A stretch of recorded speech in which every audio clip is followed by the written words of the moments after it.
حضرت سیدنا انس رضی اللہ تعالی عنہ سے روایت ہے، اللہ کے آخری رسول مقبول بی بی آمنہ کے گلشن کے مہکتے پھول صلی اللہ تعالی علیہ وآلہ وسلم ایک عورت کے پاس سے گزرے۔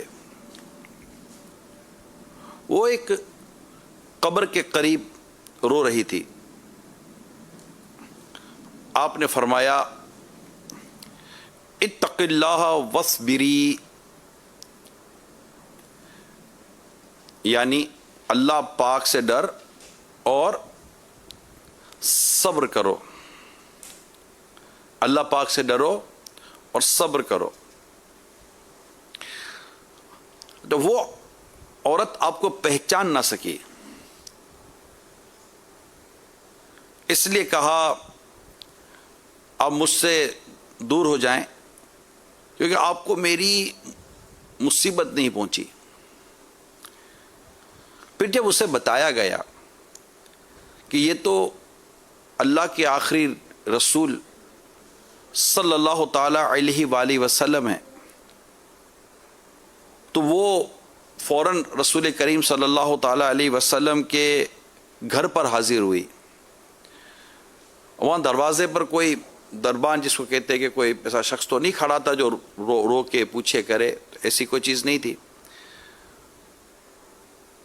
تو اس نے سرکار دو جہاں صلی اللہ تعالی علیہ وسلم کی بارگاہ میں عرض کی کہ میں نے آپ کو پہچانا نہیں تھا، اس لیے معذرت خواہوں، معافی چاہیے۔ آپ صلی اللہ تعالی علیہ وسلم نے ارشاد فرمایا انما الصبر عند الصدمۃ الاولی، انما الصبر عند الصدمۃ الاولی، یعنی صبر تو پہلے صدمے پر ہوتا ہے۔ بخاری شریف کی یہ حدیث میں نے آپ کے سامنے بیان کی ہے۔ علامہ بدر الدین عینی رحمۃ اللہ تعالی علیہ عمدۃ القاری میں فرماتے ہیں صدمہ جو ہے، جیسے صدمہ صبر تو جو پہلے صدمے پر ہوتا ہے،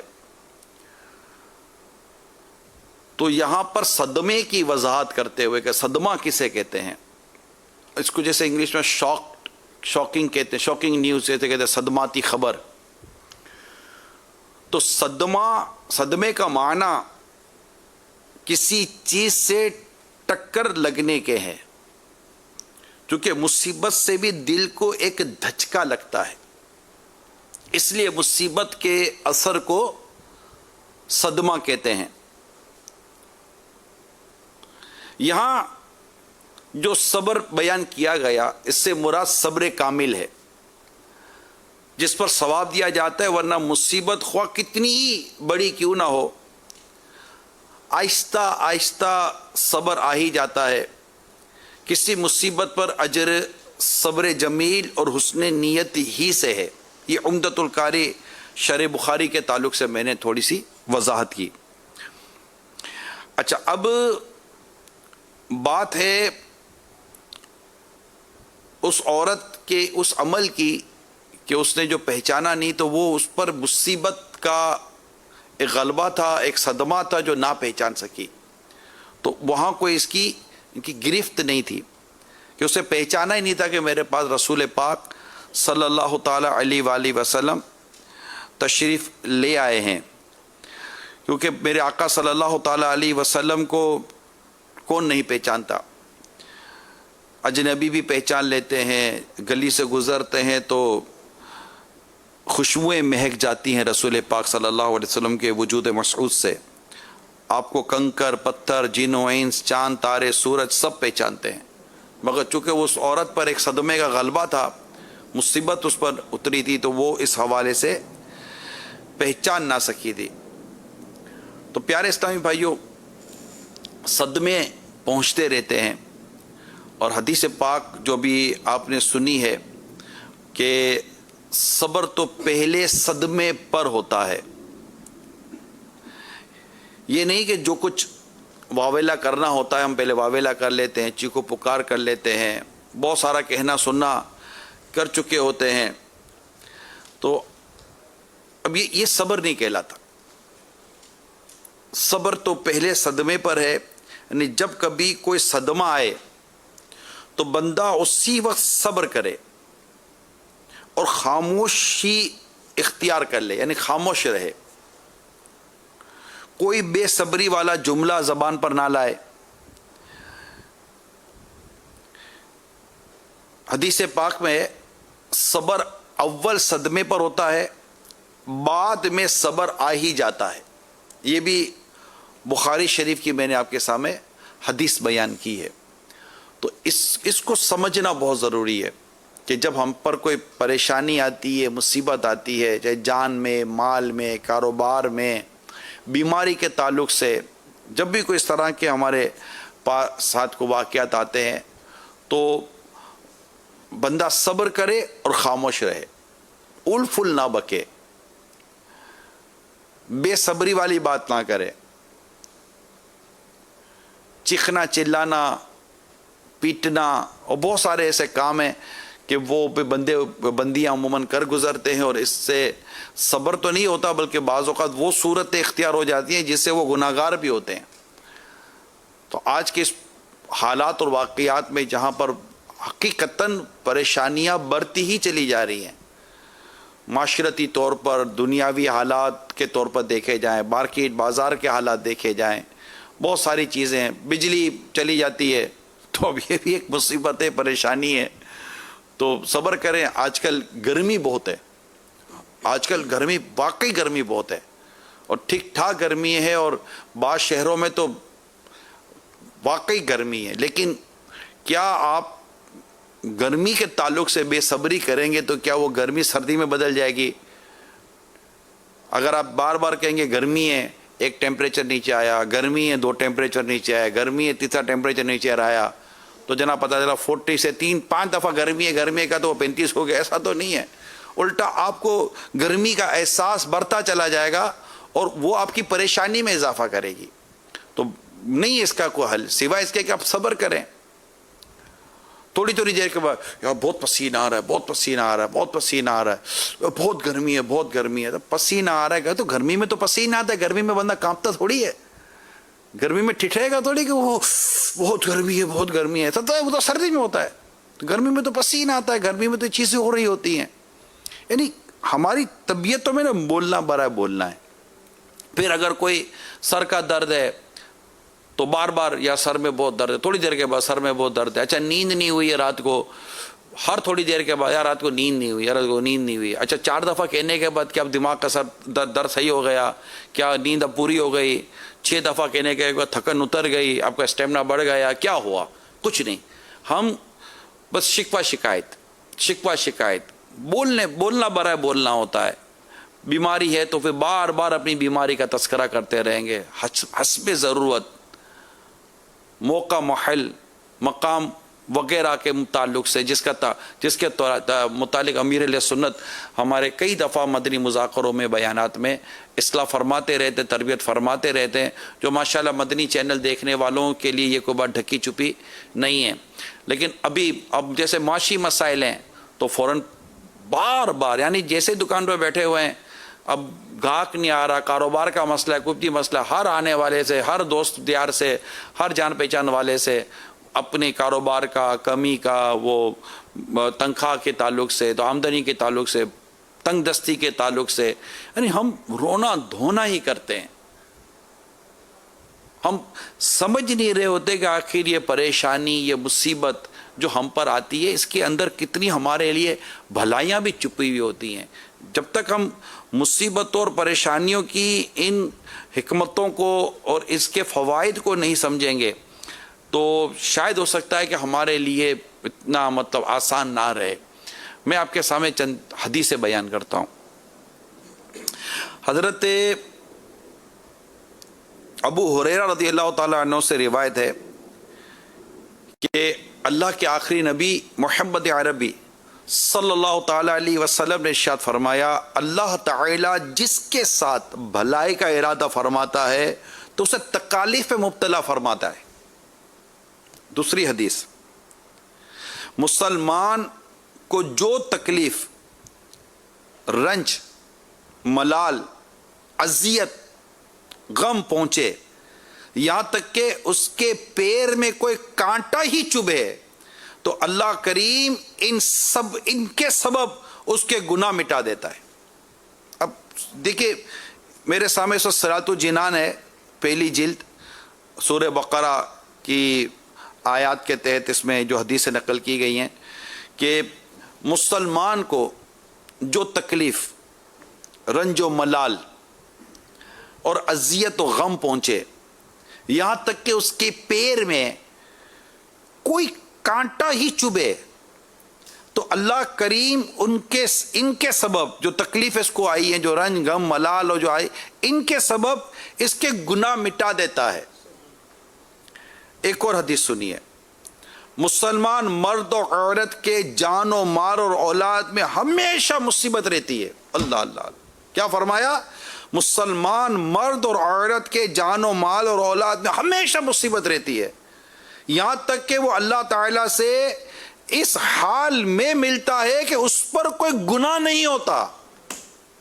کیا مطلب، تصور کرے بندہ، غور کرے اور دعا کرے، یا اللہ صبر دے دے، یا اللہ صبر دے دے۔ یعنی مصیبتوں میں، تکلیفوں میں، پریشانیوں میں، یعنی امیر سنت چند مرتبہ پچھلے دنوں مدنی مذاکروں میں اور دلوں کی راحت پروگرام میں بھی کچھ اس طرح فرماتے رہے کہ ہر 40 دن میں تکلیف آنی چاہیے، کوئی نہ کوئی آزمائش و تکلیف والا معاملہ ہر 40 دن میں ہونا چاہیے۔ یہ اولیاء کرام، بزرگ، امیر سنت ایک گروہ اولیاء میں شامل ہیں، بزرگان دین کا ایک جو طبقہ ہے، اس میں امیر سنت کا بھی ماشاءاللہ ایک مقام و مرتبہ ہم مانتے ہیں، اور یوں بھی کئی اولیاء کرام بزرگوں کے اس طرح کے ارشادات آپ کو ملیں گے۔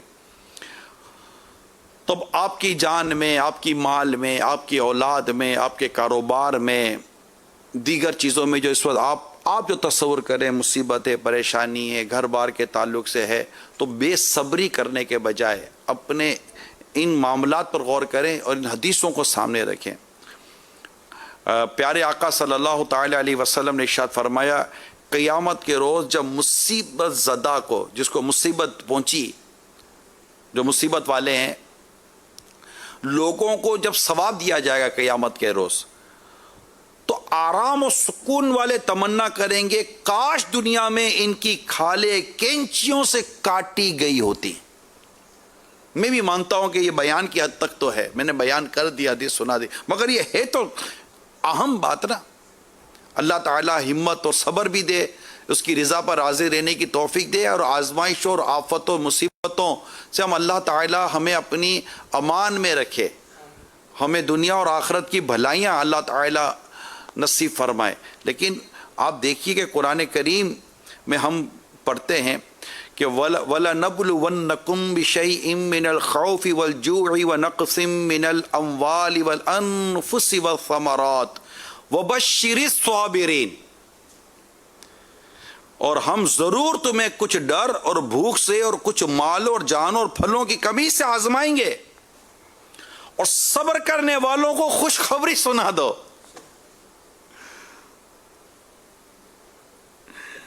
آزمائش سے، یہاں جو آزمائش کا ذکر آیا کہ تفسیر میں لکھا ہے، سورۃ الجنان میرے سامنے ہے کہ اور ہم تمہیں ضرور آزمائیں گے، آزمائش سے فرما بردار اور نافرمان کے حال کو ظاہر کرنا مراد ہے، ان دونوں کا حال ظاہر ہو جاتا ہے۔ امام شافعی رحمۃ اللہ تعالی علیہ کے بقول، خوف سے، من الخوفی ہے نا، خوف سے اللہ تعالیٰ کا ڈر، والجوع بھوک سے رمضان کے روزے، مالوں کی کمی سے زکوٰۃ و صدقات دینا، جانوں کی کمی سے امراض بیماریاں کے ذریعے اموات ہونا، بیماریوں کے ذریعے اموات ہونا، والانفسی والثمرات، پھلوں کی کمی سے اولاد کی موت مراد ہے، کیونکہ اولاد دل کا پھل ہوتی ہے، جیسا کہ حدیث شریف میں ہے کہ سرکار دو عالم صلی اللہ تعالی علیہ وآلہ وسلم نے ارشاد فرمایا جب کسی بندے کا بچہ مرتا ہے تو اللہ تعالی فرشتوں سے فرماتا ہے تم نے میرے بندے کے بچے کی روح قبض کی؟ وہ عرض کرتے ہیں ہاں یا رب. پھر فرماتا ہے تم نے اس کے دل کا پھل لے لیا؟ وہ عرض کرتے ہیں ہاں یا رب. اللہ تعالیٰ ارشاد فرماتا ہے اس پر میرے بندے نے کیا کہا؟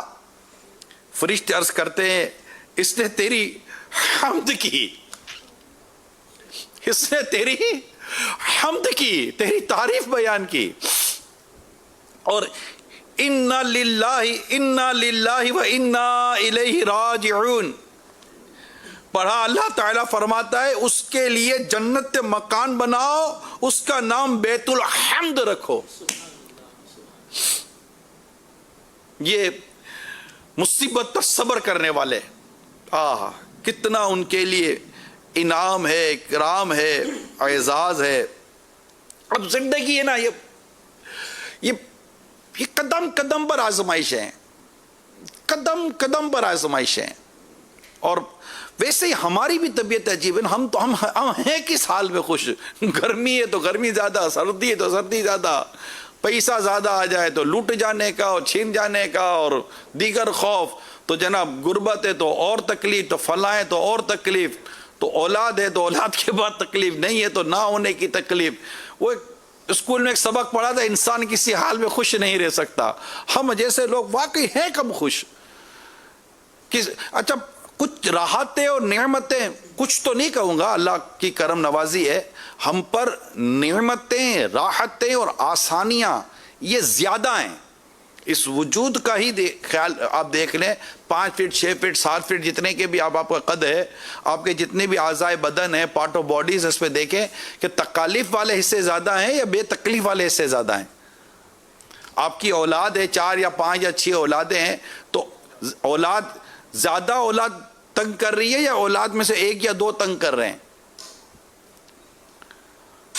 اور تو جو مصیبت ہے اس سے بڑی مصیبت نہیں آئی، یہ بھی شکر کا پہلو ہے. جو آئی ہے جانے والی آئی ہے، یہ بھی ایک شکر کا پہلو ہے، صبر لاتا ہے. تو ہم ان تمام چیزوں کی طرف غور نہیں کرتے. لیکن یہ طے ہے نا، لاکھوں بلا میں پھنسنے کو روح بدن میں آئی کیوں؟ آزمائش اور آزمائش. آج کورونا کی آزمائش، اس سے پہلے ایک اور آزمائش، اس سے پہلے اور آزمائشیں تھیں. ابھی کچھ دن گزرے کہ کیا گزرے، اطلاع ملی ہے جناب بارشیں ہی ہوں گی تو سیلاب کی باتیں ہو رہی ہیں، فلاں کی باتیں ہو رہی ہیں.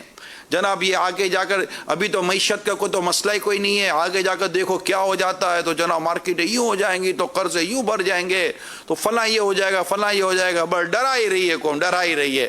اور کیلکولیشن کر کے دے دیتے. ہم بھی تو پھر لگے ہوئے نا معلومات کرنے میں، اب کیا ہونے والا، اب کیا ہونے والا ہے. ہم بھی تو مطلب کہ بہت بعد میں ہو یا نہ ہو بات کی بات ہے، وہ ہو یا نہ ہو بات کی بات ہے، اس کا ڈر آج ہمارے دل میں لے کر ہم بیٹھے ہوئے ہیں. کیونکہ غیر ضروری معلومات جمع کرنے کا ہمیں ہی عجیب و غریب جذبہ ملا ہوا ہے. پتہ چل جانا چاہیے کیا ہو رہا ہے، کیا ہو رہا ہے، آگے کیا ہو رہا ہے، اب کیا ہوگا، 2021 کیسا ہوگا، 2022 کیسا ہوگا. اور بھائی 2021 2022 تک زندہ رہے تو دیکھا ہمارے اعمال کا عالم کیا ہوگا. اور بہت ساری چیزیں اچھی سوچنے کی ہے. مستقبل کے تعلق سے اگر کچھ سوچنا ہی ہے تو کچھ اور بھی تو سوچنے کا ہے نا. آخرت کے تعلق سے سوچے، بہت ساری چیزیں سوچنے کی. اگر دنیا کے تعلق سے بھی سوچنا ہے تو اس میں اچھا سوچنے کا بھی تو ہے یا نہیں ہے. لیکن